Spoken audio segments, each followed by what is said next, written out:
Get answers to 10 important retirement questions right now on Retiring Today.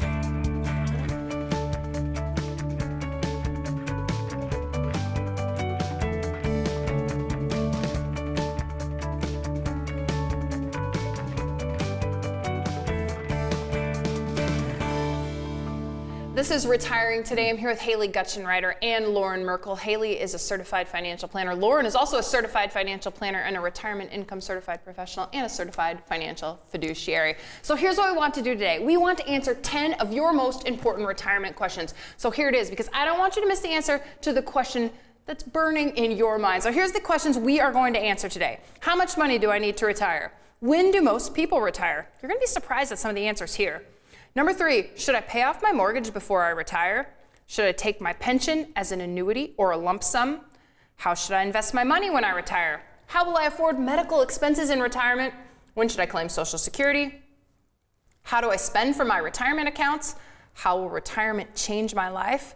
And what will taxes in retirement look like? That's a full show. That's a full show. Hey, right challenge accepted though, right? Absolutely. We can do this. We can answer these. Well, these are some of the most pressing questions that pre-retirees have, and as we encounter these questions almost on a daily basis. So today we're going to talk about all 10 of those questions and really try to give some really pithy answers to the questions to make sure that you can have your questions answered as you're looking to transition to retirement. And what I love about these questions is if you're not thinking about this already, well, now you have an idea of what some of the questions will be when retirement approaches. So it's a great idea to start planning now, because these are the questions that we get every single day. And I should probably let the viewers in on something. Each one of these people could talk about each of these questions for 30 minutes, because there is always a lot of if, ands, and your situation. So we're going to talk about an opportunity to talk specifically about your situation. So we're going to give some high-level answers, maybe one, action step on each of these, but they all have long answers because, well, retirement is 20 to 30 years. It is 20 to 30 years, and it's one of the most important phases of your life. You want to make sure you get it right. You get one chance to make that transition from the working world to the retirement world right.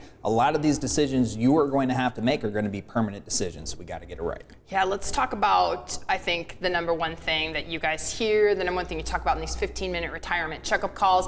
You guys hear it a lot. How much money do I need to retire? Haley, people want, they want some kind of number. They want a magic number. They do want a magic number, and that's so hard because this is a loaded question. And the real answer behind this question is to look at your lifestyle.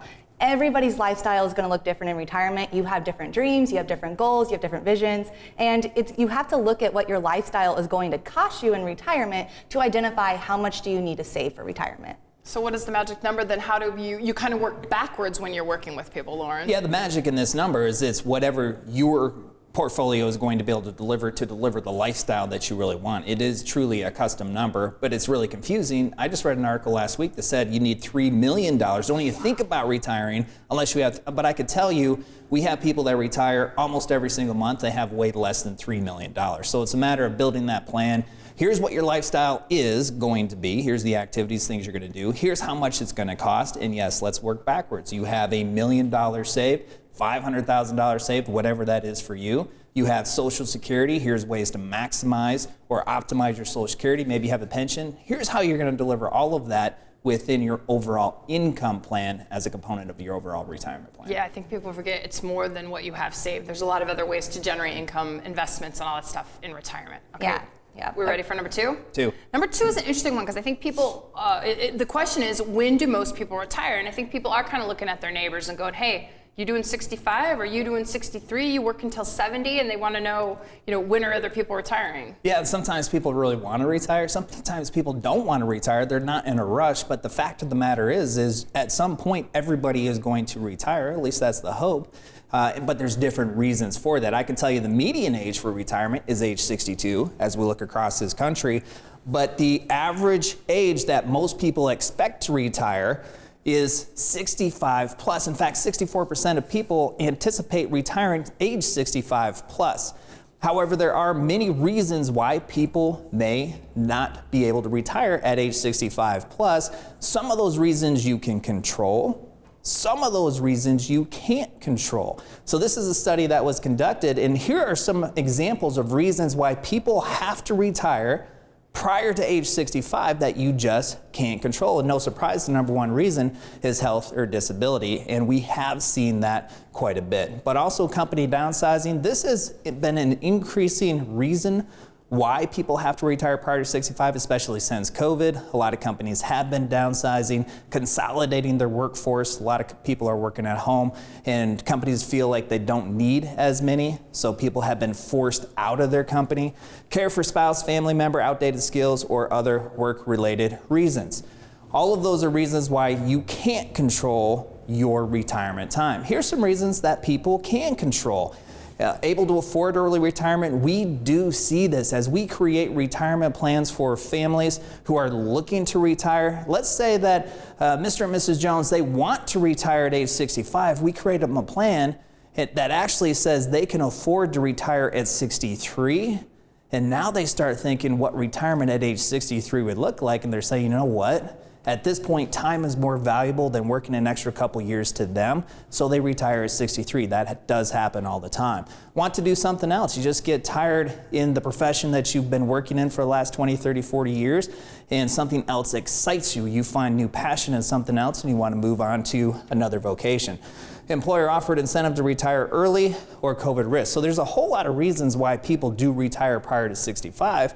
Sometimes they can control it, sometimes they don't. The point is that they have to be ready financially to retire whenever that day does come. Yeah, and I think it's always good to put stats around stuff, some real research that's been done on this, because Haley, if this doesn't do anything for the people that are out there watching, I think it should be a reminder that there's never too early to start planning. If you're 60 but you're thinking about working until 70, great. We hope that that's what you get to do, but you guys have seen it. You've seen it in your career. Sometimes people have to retire early. It's better to retire with a plan. It's never too early to start planning for retirement. And often what we see is that when people come in with this anticipated date in mind in their head, it's often what doesn't actually play out because life changes. And that is what's so powerful about having a plan, is that it's fluid. It changes with you. So if you do have health reasons that make you have to retire sooner, or if you do have other factors that make you work later, at least the plan is there to alleviate the stress and the worry and can show you what does it look like to retire later, what does it look like to retire sooner than my planned date. Okay, so I talked about that 15-minute retirement checkup call. Let's put that information on screen. This is good because we're going to talk about 10 things today. And again, we're not going to give you the 30-minute answer to each one of these. We're going to give you the 3-minute answer. But you've got questions about your specific situation. And this is a great opportunity to talk directly with a retirement planner. You can go to merkleretire.com right now and schedule a 15-minute retirement checkup call to talk about what's on your mind. But we've got 8 more retirement questions to answer next.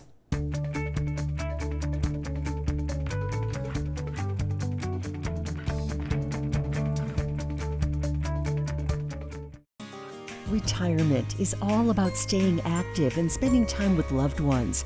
But you may still wonder if you can have the retirement you've dreamed of. Download our complimentary Retire Your Way toolkit to receive a copy of Loren Merkle's new book, Retire Your Way, and 5 guides that'll help you turn your retirement worries into confidence. Go to retireyourwaytoolkit.com. Don't just dream about retirement. Take action and retire your way.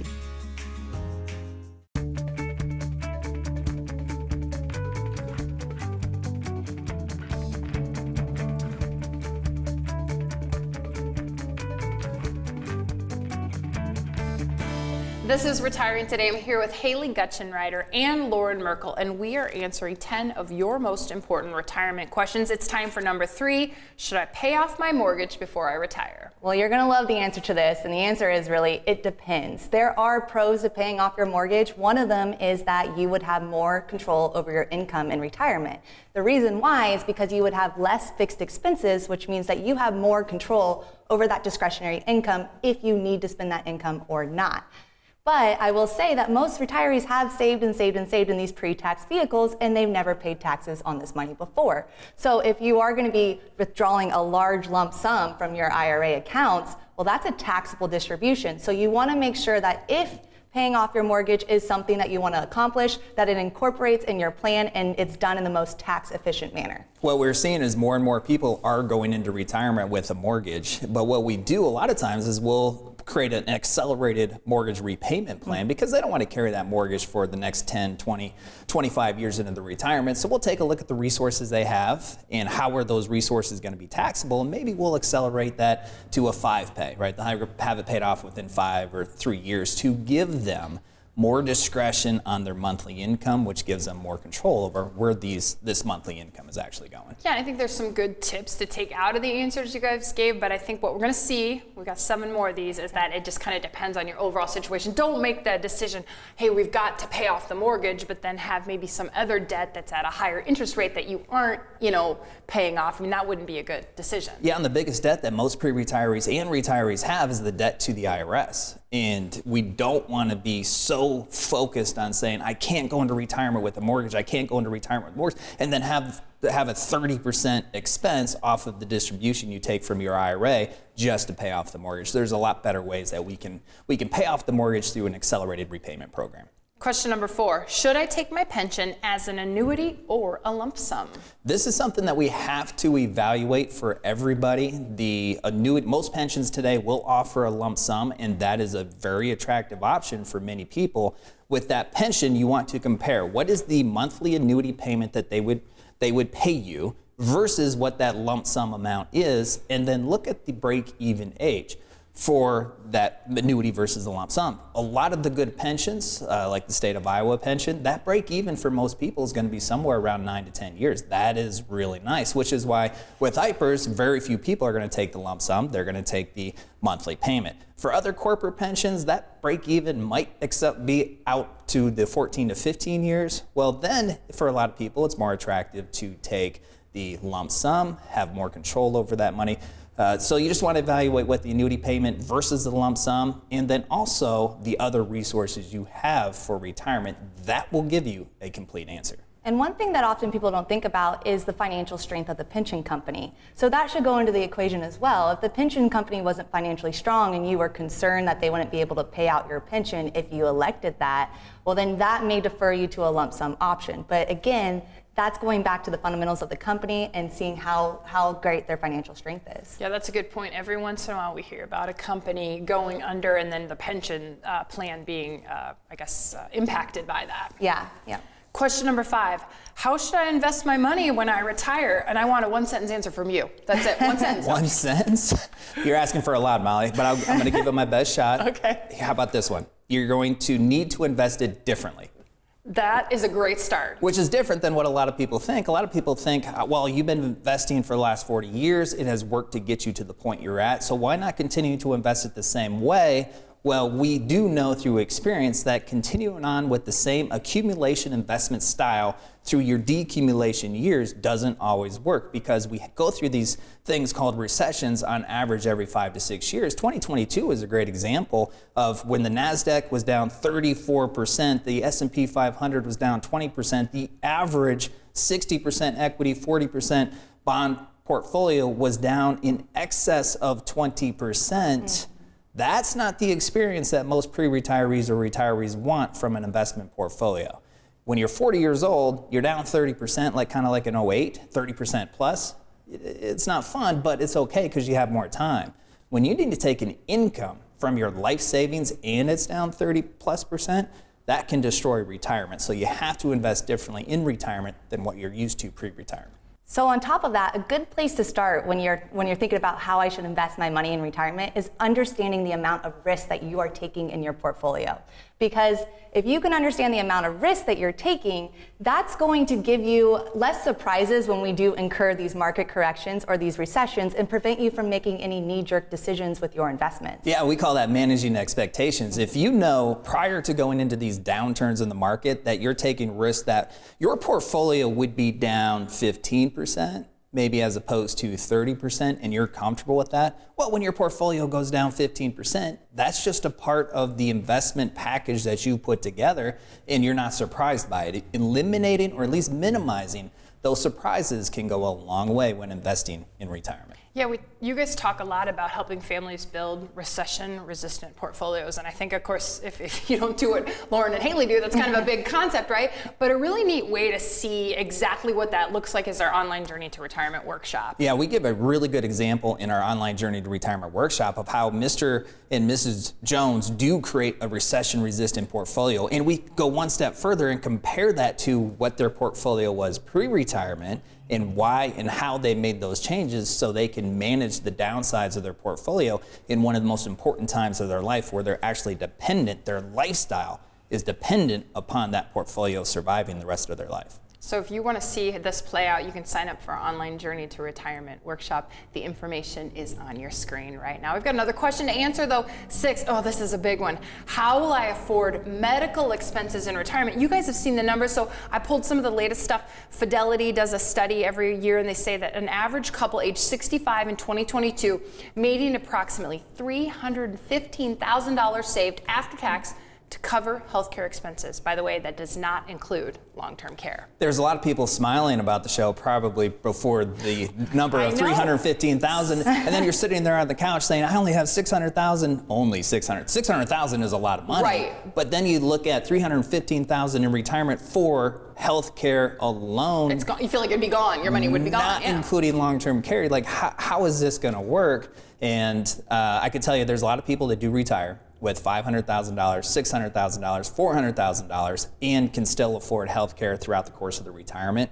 You have to make the health care plan a big part of your overall retirement and income plan to make sure that you're confident and you're comfortable saying you're not going to work anymore for the rest of your life, and you're still going to be able to provide from a health care standpoint, because you can do it, but you have to build that healthcare plan into your retirement plan, and hopefully you do that before you retire. And that's really the benefit of having Anna Marie here. She is our healthcare director at Merkle Retirement Planning, and so she works alongside with us so that we can build the healthcare plan into their retirement plan. It's something that we know you're going to have expenses for later down the road, so it needs to be built into your income plan, and there are strategies that Anna Marie talks about that can help them afford healthcare even if you do retire before age 65. Yeah, we saw in the last segment 64% of people expected to retire at 65 plus. I think a lot of that has to do with eligibility for Medicare at age 65, but the median retirement age is actually 62, which means there's a whole lot of people out there that have to find this gap insurance from 62 to Medicare age eligibility of 65, and Anna Marie helps out a lot with our families to find that gap, whether it's the ACA or the open healthcare market or COBRA insurance, whatever that is, to make sure that gap's filled. We answer 4 more important retirement questions next.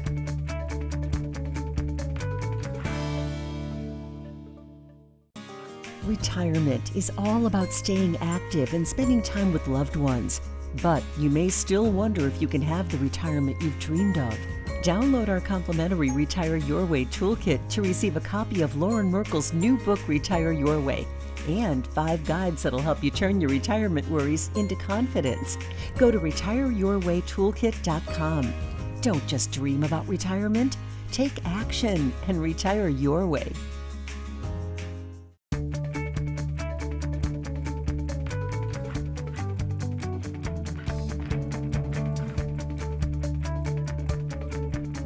This is Retiring Today. I'm here with Haley Gutschenritter and Loren Merkle. We are answering 10 of your most important retirement questions. We're on number 7. When should I claim Social Security? Well, you have up to 81 different options as far as how you can claim your Social Security benefit, which is way different than what most people think, because you get the Social Security statement, or you used to. Now, most people have to log in online at ssa.gov to find out what their benefit is. But you look at the 3 different amounts, age 70, the full retirement age, and then age 62, the first age of election. And some people think, well, I have 3 options, Sure. or maybe every year I can choose to elect the benefits, but up to 81 different options. And that complexity is a really good thing. I mean, it can be daunting to sort through those and figure out which is the best for you, but this is one of the things that we do within our overall planning process for the families that we work with. Sort through the 81 different options, take into consideration everything, whether they have a pension, their investment assets, what your cash flow requirements are in retirement, and then where you're going to generate that. Do you delay? Do you not delay? Because there's benefits and disadvantages to all of those options, and what's right for you is going to be dependent upon all of those specific factors. And you're exactly right. It's not a siloed decision. So when you're just looking at Social Security in its most simplest form, a lot of people think I'm going to delay Social Security because the longer I delay, the higher the benefit I get, so therefore I maximize my Social Security income. But the truth is that you have to make that decision while looking at all the other pieces of your retirement plan. Because if you're in retirement and you need an income, but you don't have a pension income turned on and you don't have Social Security yet turned on, that means you're withdrawing down your portfolio. So often what we see is people are withdrawing down their portfolio at a quicker rate than what they should have if they otherwise turn on Social Security sooner. So that decision is really all over the board, but the benefits of having a plan is that we can show you what that decision looks like if you were to elect it sooner versus delaying it. And that visual really is key with Social Security or any of these decisions that families have to make, because we can say it's better for you to take your Social Security early or late, but once you see it, once you see the short-term and long-term impact, the Social Security decision actually is one of the easiest decisions that our families can make once they have that visual in front of them. Well, I know exactly where people can go to see that visual. This is a really great opportunity. It's an online journey to retirement workshop. You show Bob and Sue electing Social Security and the decision before them. We go through a handful of decision options that Bob and Sue have, and we talk through the implications of each one of those decisions. What if they make this decision? What if they make this decision? And then we ultimately show you where Bob and Sue land on their decision and the why behind it. And your decision probably will be substantially different than Bob and Sue, but you'll see the methodology and the philosophy around electing and some of the things, the reasoning that you should go through to determine what is going to be your best decision. Number 8, how do I spend from my retirement accounts? I love this question because really this comes back to tax diversification. The more tax diversified accounts that you have, or the different tax buckets that you've accumulated throughout life, can help us build an income plan so that when you're spending from your retirement accounts, we can deliver the income that you need while also mitigating the taxes that you have. And so that's from a taxation standpoint, but then also what we're doing is we're looking at the markets. We're seeing what are the markets doing? Are they down? Are they up? What are the other types of accounts that you have? And where's the best place to deliver income from an efficiency standpoint, from performance and from a tax standpoint?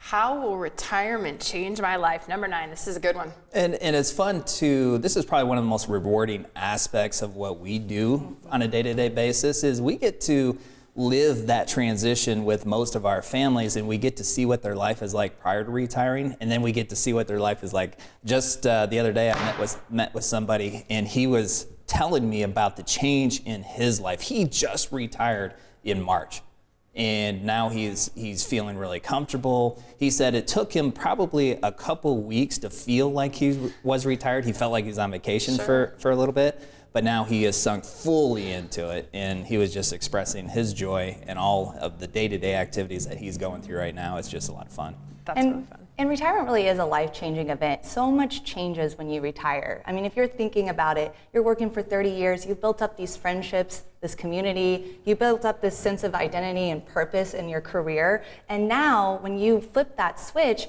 you may have lost some of those things that were important to you beforehand. So when you think about retiring, I always like to advise people to think about not retiring from something, but retiring into something. What are the things that you want to do to fill your time in retirement? Do you have a passion? Do you like running? Do you like writing? Because when you're ready to retire, you want to make sure that you have something for you when you come to that stage so that you can continue to live out your purpose and feel really fulfilled in your retirement. That cannot be overlooked. Don't retire from something, retire into something, and that's why the lifestyle piece of the overall plan is probably the most important. If you have something to wake up to every day, something that excites you, something that you find fulfillment and purpose, that is going to change the rest of your life. And many people have found that during the working years in a lot of different ways, but sometimes that gets lost when you make that transition from the working to the retirement world. So try to stay away from retiring from, retire into, and build out that lifestyle plan prior to retirement. Yeah, and the fun thing for the families and individuals that we work with is they have that stress taken off of the financial side of things so they can focus on the fun. We've got one more, and you two, I'm challenging you. I'm going to give you 30 seconds on this. because I want to talk a little bit more about Bob and Sue, because people are like, let's learn more about Bob and Sue. Yeah. 30 seconds. What will taxes in retirement look like? They're going to look a little bit different. Okay, let's start. Ideally, if you have an intentional tax plan, the benefit of taxes in retirement versus the working years is if you have that intentional tax plan, now you have more control over the tax bill that you pay. When you're working, you're just taxed W-2, most of you, and you're trying to make as much money as you can. The more money you make, the more you're taxed. In retirement, if you can create tax diversification, now you can still make a lot of money, but be taxed differently and less. Yeah, and taxes actually go with all of this other stuff, because you've mentioned taxes several times previous to this question, so we know that that's the overarching theme in a comprehensive retirement plan. Oh yeah, taxes are the #1 wealth eroding factor in someone's retirement plan. So it's so important to have a plan in place and take advantage of every year that goes by so that you're making sure that you're taking advantage of the opportunities that you have available to you today. Nothing's going to change the fact that taxes are painful to pay, right? And you will have to pay taxes in retirement, but in retirement, it's not about how much you pay in taxes, it's about how much you get to keep. And here's a great opportunity for you. It's that online Journey to Retirement workshop. Check out the information on your screen right now. There's a website, retirewithmerkle.com. There's also a QR code there. You can take out your cell phone, open up the camera, hover over the QR code, and then you'll go to a website where you can choose a time and a date that works for you. And you can go on a journey with John and Sue. You can see all the decisions that they make heading into retirement. And Loren, you'll see John and Sue put more spendable income into their retirement plan. Just from a tax savings alone, you'll see how John and Sue cut 6 figures off of their retirement tax bill, plus all of the other strategies that are involved within their retirement plan. It is a must-see if you're looking to make that transition to retirement. Yeah, there's a lot to learn in the online Journey to Retirement workshop, and on this show, it's Retiring Today, and we thank you for watching.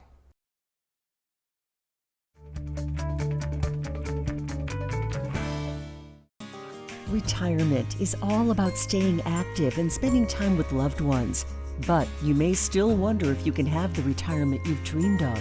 Download our complimentary Retire Your Way toolkit to receive a copy of Loren Merkle's new book, Retire Your Way, and 5 guides that'll help you turn your retirement worries into confidence.